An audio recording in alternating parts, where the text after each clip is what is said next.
Rīgā ir necaurspīdīga pārvaldība. Tā izteikušies daudz sabiedrības locekļu, un patiesībā ne tikai sabiedrības locekļi, bet arī bijušie dažādu drošības institūciju darbinieki. Kāpēc līdz šim nav izdevies to atrisināt? Kur meklējam problēmu? Iespējams, problēma ir mēdījos, iespējams, problēma pašos politiķos. Šī būs viena tēma, par kuru mēs runāsim turpmākās stundas laikā ar diviem viesiem. Rīgas mēra amata kandidātiem. Jāteic gan, ka uzreiz te piezīme Roberts Klimovičs no Eiroskeptiķu rīcības partijas ar 7. numuru deleģēts pārstāvēt partiju. Sveiki! Un Normūns Vilnīts, Latvijas sociāldemokrātiskās strādnieku partijas pārstāvs. Tieši Rīgā, Rīgas pašvaldībā vai būtu jāreorganizē, jālikvidē skolas, kuras nav efektīvas?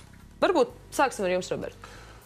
Izglītības problēma nav tikai Rīgā, tā problēma vispār ir visā valstī. Ja? Izglītības sistēma, kopš tās reorganizācijas pēc Padomju Savienības sabrukuma, diemžēl ir tikai regresējusi. Un, principā, šādā sistēmā, kādā mēs šobrīd dzīvojam, izglītības sistēmā, kādu mēs lietojam, mēs nevaram sagaidīt kaut kādu ļoti kvalitatīvu izglītību. Un, manuprāt, tā pieeja, kuru šobrīd ir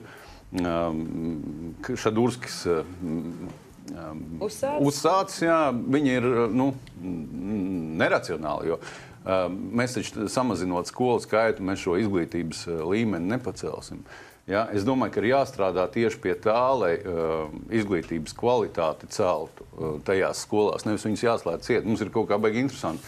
Kaut kas nedarbojās tā kā vajag, vai kaut kas nav tā kā vajag, vai mēs atrodam, ka tas nav tā kā vajag. Aizslēgsim ciet. Bet tā vietā, lai mēs strādātu pie tā, lai šīs skolas mainītu savu kvalitāti.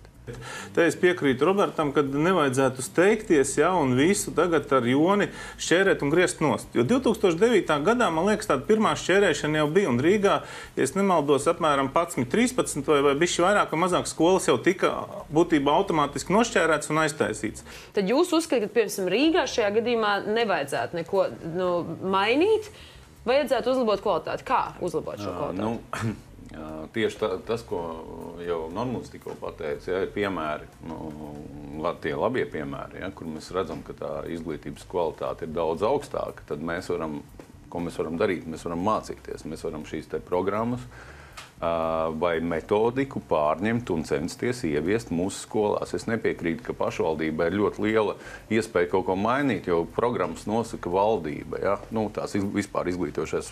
Piemēram, ja es kā Rīgas mērs, piemēram, gribētu izveidot skolu, kas ir citādāk. Man tas visdrīzāk nebūtu tik vienkārši izdarāms, tāpēc, ka man būtu vienalga jāatbilst kaut kādiem kritērijiem, kurus izstrādā izglītības ministrija, neskatoties uz to, ka šie kritēriji var arī nebūt tādi, kuri, manuprāt, ir atbilstoši labai izglītības sistēmai. Piemēram, ja mēs paņemtu vienu no labākajām izglītības sistēmām Lielbritānijas, ja, tad, kur jūs esat redzējuši šeit kādu skolu kā Lielbritānijā, visticamāk, ka nē, un tur mācās citādāk tie bērni.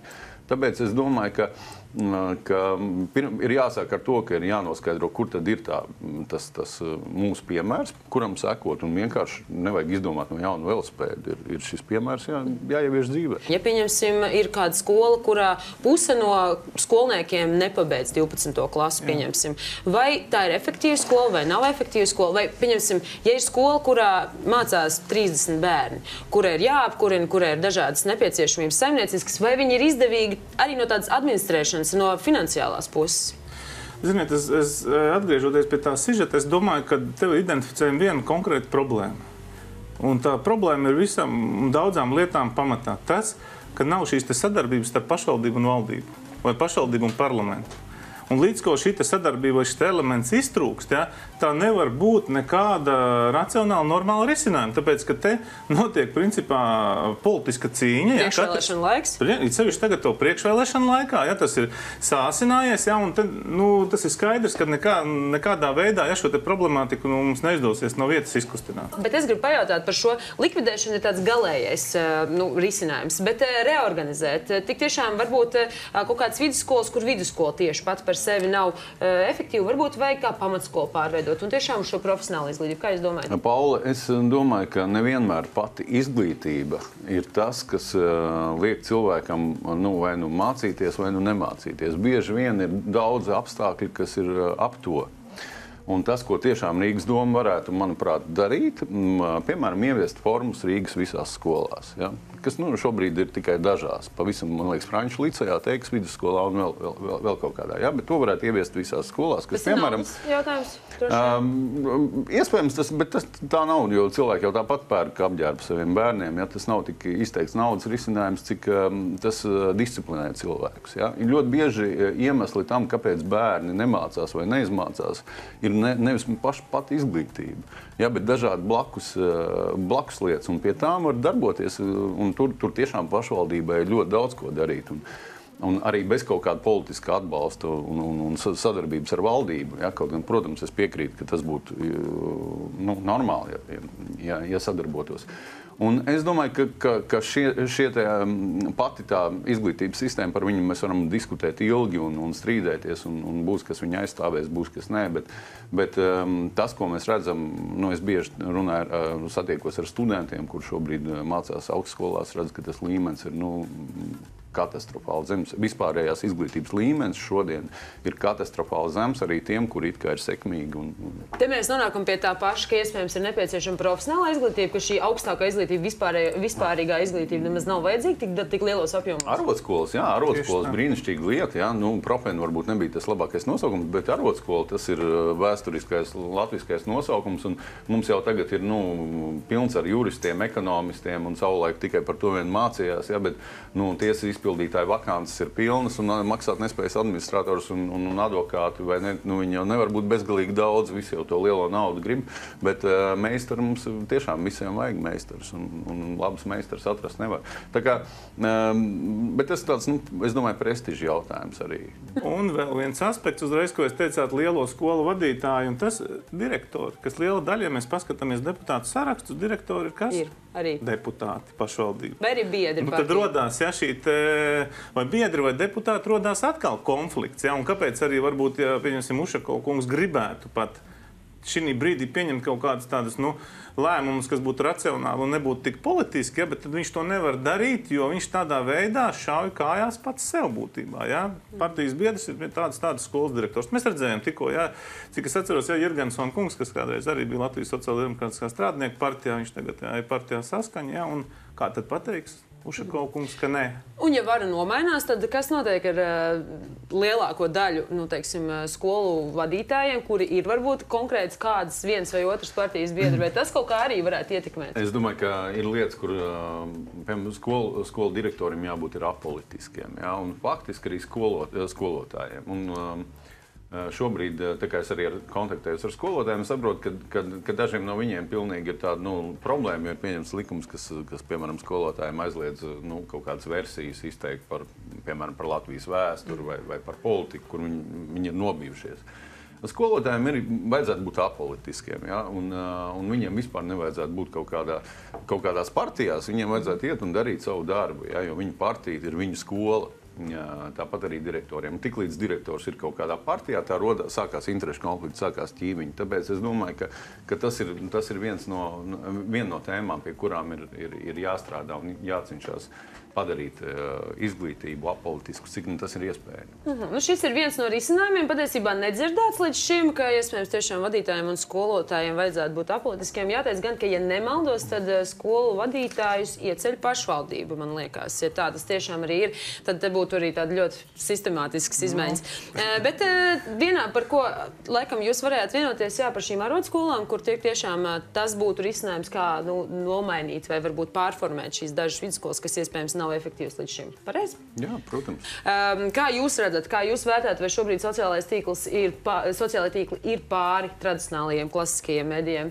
Es gribētu teikt, ka mēs šobrīd esam tādā mediju revolūcijas laikmetā, jo cilvēki, viņi sāk saprast, ka ja mēdījiem ir, piemēram, kā var ticēt Latvijas televīzijai, ja koalīcija nosaka finansējumu šai, piemēram, ko viņi atspoguļos. Viņi, protams, atspoguļos tas, kas koalīcijai ir vajadzīgs. Vai vienalga, jebkurš mēdījis, kuram ir kaut kāds finansējums, ja, kur rāda reklāmas, tātad viņš ir atkarīgs no kaut kā. Savukārt sociālajie tīkli, viņi diezgan skaidri ļauj pirmkārt runāties ar konkrēto cilvēku, uzdot jautājumus, saņemt atbildes un sekot šo cilvēku, vispār iepazīt šos cilvēkus. liekas. Ja? Un tik tiešām tur jau izskanēja par to Rīgas domu, ja, ka tur ārkārtīgi liels budžets ir samaksāts. Un es pats biju tajā vietā, kur vairāk kā miljons ir samaksāts, ja tur entās tās kompānijas, Vesti LV un tā tālāk. Un tur stāv kaut kāda bijusī pašvaldības ēka, kur neviens nevarēja, mums tas Kozlovs noslēpās, nevarēja pateikt, kur tā naudiņa ir. Cilvēki saprot, ka mēdījiem ticēt, tiem oficiāliem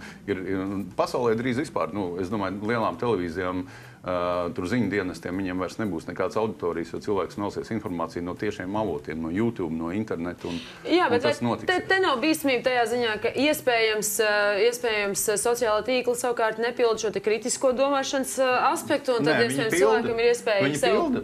Kāpēc viņi nepilda? Viņi pilda, tāpēc, ka pirmkārt to informāciju var salīdzināt ar citiem, otrkārt var uzdot loģiskus, konkrētus jautājumus. Pēc reklāmas pauzes to pārnāsim tālāk, dosim vārdu arī Norma jums. Kā ir mainījies mediju nozīme tieši saistībā ar politiku? Varbūt došu vārdu jums, Norma, kā jums šķiet, cik svarīgi šobrīd ir klasiskiem medijiem tomēr filtrēt un iedot to rāmi, vai iespējams tiešām sociālajā tīkla pilda jau visas funkcijas, kas ir nepieciešams?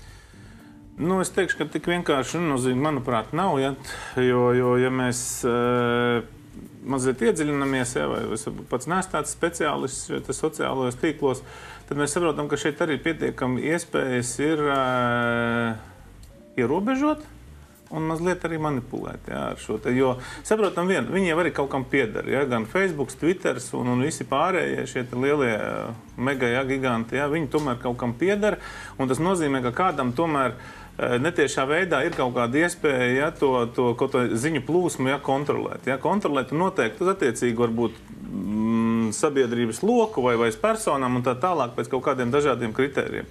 Līdz ar to izslēgt šo te it kā klasisko mediju lomu, es domāju, ka nevajadzētu. Jo pirmām kārtām vismaz tā paudze, kurai sev es pieskaitu, un iepriekšējās, viņi tomēr ir audzināti attiecīgi pēc šiem te klasiskiem parametriem, varbūt tā to varētu nosaukt. Un mēs pietiekami negribot iespaidojamies arī no tīri, no tādām, teiksim, valsts televīzijas un no citiem masasaziņas līdzekļiem, kur ir.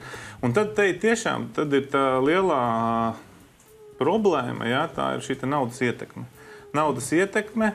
Un tas, kā pieņemsim šo te mediju īpašnieki, kā viņi redz šo te politiku, kā viņi redz viena vai otra politiskā spēka, šo te virzību atbalstīt, neatbalstīt. Es pateikšu tā, ka es to spēku, mediju spēku, un par to vispār sāku aizdomāties tad, kad es biju savā iepriekšējā amatā. Un kad es sapratu, kad vislabāko ideju, kāda, ja tev ir radusies, un tu viņu gribi aiznest līdz cilvēkiem pasniegt, kā tas bija, manā gadījumā tā bija doma, par šo izveidot visā valstī sistēmisku korupcijas apkarošanu, izveidot nodaļas par reģionu un tam līdzīgi, kā to var vienā mirklī ar dažādiem sižetiem saplosīt un uztaisīt tevi par pilnīgu, teiksim, tā labākā gadījumā nejēgu. Tātad, protams, šim te medijiem ir ļoti liels spēks. Jā, šis subjektīvais skats uz politiķiem un patiesībā publiskām figūrām. Arī patiesībā neilgu laiku atpakaļ jums arī gadījās kaut kāds konkrēti izgriezumi, kas varbūt neparāda visu konkrēto kontekstu.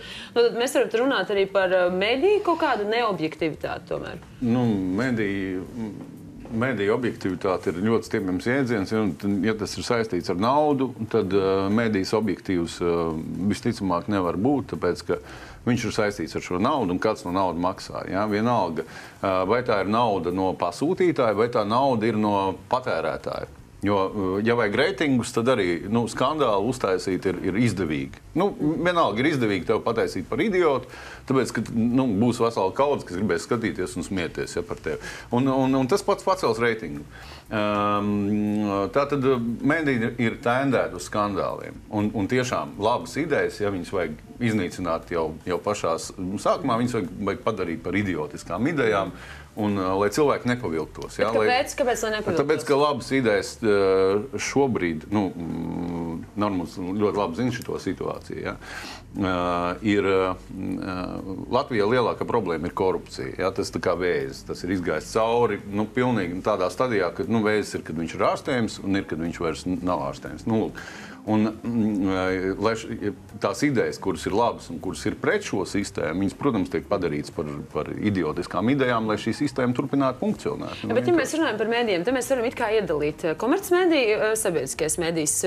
Vai piekritīsiet, ka sabiedriskajiem medijiem būtu jāiziet, pieņemsim, no reklāmas tirgus, valstī būtu jāmeklē vairāk papildus finansējums, lai tad šis medijs būtu neatkarīgāks? Iepriekš sadzirdēju, ka jums šķiet, ka jebkurā gadījumā sabiedriskais medijs pilda pastāvošās koalīcijas.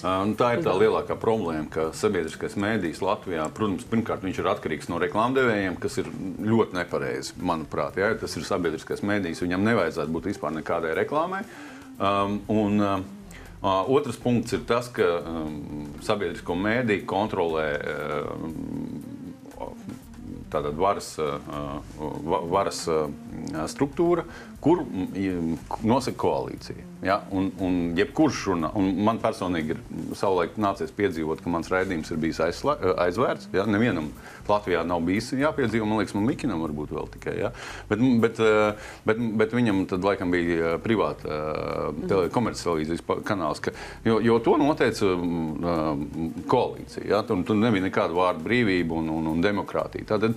Un tad man arī tika nolikts tāds melnais koridors uz visiem valsts televīzijas vai radiokanāliem. Tātad vienalga ir koalīcijas ieteikumi. Kā panākt to, lai sabiedriskais mēdījis tiešām būtu sabiedriskais mēdījis, objektīvs, un lai viņš pārstāvētu cilvēku intereses, tautas intereses? Man nav atbildes uz šo jautājumu, tāpēc, ka tas tiešām ir ļoti sarežģīts mehānisms, un diemžēl mēdīju tirgus visā pasaulē pilda kaut kādu grupu politiskās intereses. Sabiedriskais mēdījis, komercmedijs, ja šīs divas vienības pilnībā atdalītu, reklāmas tirgus būtu vienā un otrā, nē, vai tas varētu mainīt situāciju, jūsuprāt? Es domāju, ka būtībā nē, tomēr. Ja, jo atkal, ja mēs jau par tām tēmām tikko pārgājām bišķiņ pāri, jau varam tos akcentus uzlikt, ka tas nemainītu, jo tie cilvēki, kas ir pie varas, viņi jau regulē šo te, viņi pirmkārt ieliek pāraugus, nosauksim tā šo te mediju. Ja viņi ieliek amatos attiecīgi ar attiecīgiem uzskatiem, ar attiecīgo politiku un visu pārējo, ja šos te vadītājus, tā paša sabiedriskā medija, ja. Un kādas problēmas ir viņu noņemt? Nekādas, ja viņš neiet to virzienu vai vajadzīgo virzienu, ja, kādā vajadzīgs ir, piemēram, koalīcijai vai tagad pie varas esošajiem, tad, protams, nost. Jo mēs redzam, es kā vienu piemēru, ja, tādu ilustratīvu, mēs, piemēram, tagad vispār nerunājam par tādu lietu kā ēnu ekonomika. Mēs runājam jau par reformām. Par reformām, kas ir vajadzīgas nodokļiem. Mums vairs nav valstī, mums jau viss ir skaists, tīrs un viss ir sakārtots, nav ne korupcijas, nekā mums Bet nav. Jums šķiet, ka tiešām šobrīd pastāvošās koalīcijas tēls medijos un sabiedrībā ir pozitīvs, ir labs cilvēks. Tas šobrīd patiesībā netic vairs nevienam politikā. Nē, bet viņi arī jums neļaus rakties dziļāk, tāpēc, ka te jau bija piemērs, ja, kad viņi jau sēdēja vienu zāli blakus, ja, un tādā. It kā viņi pēc tam teica, ka viņi nedraudēja, bet tie bija draudi, ka jūsu televīzijas budžets arī ir atkarīgs no tā, kā mēs tur balsosim. Tas jau bija mājiens, un tas ir skaidrs. Un es, piemēram, man ļoti patīk jūsu televīzija, tieši tās objektivitātes ziņā, bet jebkurš šis mēģinājums ierakties dziļāk tur tajā audzējā, ja, un izgriezt viņu, viņš būs ļoti strikti nocirsts. Bet tad jūs domājat, ka šajā gadījumā tēls ir pietiekami tāds, kādu, piemēram, koalīcija ir vēlējusies sev, viņš šobrīd tāds arī ir? Jā, tas ir bez šaubām, jā, ir attiecīgi. Bet tas arī nav noslēpums. Un, pieņemsim, ir skaidrs, kuras PR kompānijas apkalpo, kuras izstrādā šo te stratēģiju. Rīgā jau neko īpaši noslēpt nevar. Ja? Un es domāju, ka gan jūs, gan Roberts arī īstenībā zinat, kas notiek, kādā virzienā tagad, pieņemsim, šī te politika tiek virzīta un atkal ar kādu mērķi. Un kāpēc mēs, pieņemsim, nerunājam par tādām lietām kā sociālā nevienlīdzība, nabadzība, šādas problēmas pie mums nepastāv. Pamēģini parunāt, ja kāds bija tā panorāma novados, ja, kad viņi sāka to vērst augšā, tur tāda kritika no citiem mēdījiem un ne tikai no mēdījiem nāca par viņiem, ka nav jārāda šīs te lietas, te vēlēšanās tuvojās, mums taču jābūt ir tiem pareiziem. Televīzijas iekšienē. Tāpat mēs esam pazīstami ar žurnālistiem, jā, un mēs arī zinām, ka tiek doti tādi, no sākuma maigi mājieni, un ja ne, tad arī, pieņemsim, no šiem sižetiem žurnālisti, tie, kas grib veikt objektīvu kaut kādu izmeklēšanu vai kaut ko, vienkārši tiek noņemti. Un mēs zinām daudz žurnālistus Latvijas televīzijā, kur vairs nav tieši tāpēc, ka viņu skatījums nesaskanēja tur ar televīzijas vadības skatījumu. Bet tad, jūsuprāt, šeit būtu kas jādara? Kāds ir risinājums? Vai pilnīgi neatkarīgi sabiedriski mediji vispār ir iespējams radīt, jo tomēr tas nāk no valsts? Es domāju, ka te ir iespējams risinājums noteikti, jā. Ja Latvijas cilvēki, kuri skatās Latvijas valsts televīziju, ja viņi ievēl komiteju, kur nav pakļauts Saeimai, koalīcijai, bet tikai viņiem, ja viņi ievēl šo te vadītāju, ja, un tad viņi var arī viņu jebkurā brīdī atcelt, saprotot to, ka tur notiek kaut kas nepareizs. Tad jā, bet tiklīdz kamēr tas ir Saeimas kontrolē, valdošās koalīcijas, kas pat par sevi ir tas nelikumīgs orgāns, nav mums Satversmē minēts tāds jēdziens kā koalīcija. Ja? Kamēr to valdošā koalīcija nosaka, tur nekas daudz labāks nav gaidāms, diemžēl. Šobrīd 8 gadus pie varas ir Nils Ušakovs, un izstāst pēc 8 gadiem viņam jau ir apnicis atbildēt šiem mediju jautājumiem. Varbūt iespējams tāpēc, ka mediji arī sagroza viņa viedokli, bet šī attieksme beigās ir tāda, ka nerunāšu vispār.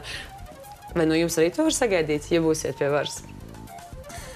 Man jāpiekrīt jums, ka tas iespējas ir tāds, ka pirmkārt Rīgas domē ir divas amatpersonas. Jā, ir Ušakova kungs un kaut kad, kad tuvāk vēlēšanām, tad Amerika kungs parādās. Jā, vairāk it kā šo te viedokļu un kaut kādu, teiksim, diskusiju, paziņojumu par domas darbu un tam līdzīgi it kā ļoti nemanām un maz ir. Jā. Man liekas, ka tas nav pareizi. Un te, piemēram, kā piemēru var atkal pretēji pateikt, piemēram, tas, kas notiek Ventspilī. Katru nedēļu šīs te preses konferences, kur tiek sasaukta pilna zāle ar cilvēkiem, un šie cilvēki, žurnālisti pareizāk, žurnālisti arī cilvēki, protams, ja? Un viņi ir tiesīgi uzdot visus interesējušos jautājumus gan par pašvaldību, gan, pieņemsim, par politiku Latvijā, un uzklausīt no pilsētas vadības. Ja, šī skatījumā Lemberga kungs atbild uz šo jautājumu. Atskaitās, bet bieži vien viņi saka, ka šie jautājumi ir saskaņot, bet tas ir tikai minējums. Okay, bet es labprāt paturpināšu. Atceraties 8 gadu atpakaļ, kas tādu Ušakovu pazina? Kas viņš tāds bija? Vispār viņu kāds tur zināja, viņš gāja visos, tur, atceros, bija, es nenosaukšu, kurus radio tur nepārtraukt. Viņš nepārtraukt gāja visu kaut kur kopā ar Ameriku, bez Ameriku. Viņu bīdīja, ja? Kā ikonu veidoja. Viņš runāja nepārtraukti, un šobrīd 8 gadi ir pagājuši, un ir ļoti daudz sāpīgi jautājumi, uz kuriem viņš negrib atbildēt. Tad jau viņam nebija. Un, protams, ka tas ir tas iemesls, kāpēc viņš neatbild, tāpēc, ka uz šiem jautājumiem atbildēt ir ļoti neērti, un ir ļoti grūti sniegt, kaut loģiskas izskaidrojušas atbildes un nepateikt, mēs tur nozagām. Man liekas, viņš arī tāds palicis, tas ir mans subjektīvs viedoklis, tāds mazliet augstprātīgāks. Ja tas sākotnēji tā pirmais... Šeit neaģitēsim pret vienu no konkurentiem. Es neaģitēju vienkārši savu subjektīvu viedokli. Nē, bet jautāju, kāpēc? Bet ņemsim trešo tēmu, tāpēc, ka patiesībā mēs jau pieskaramies trešajai tēmai.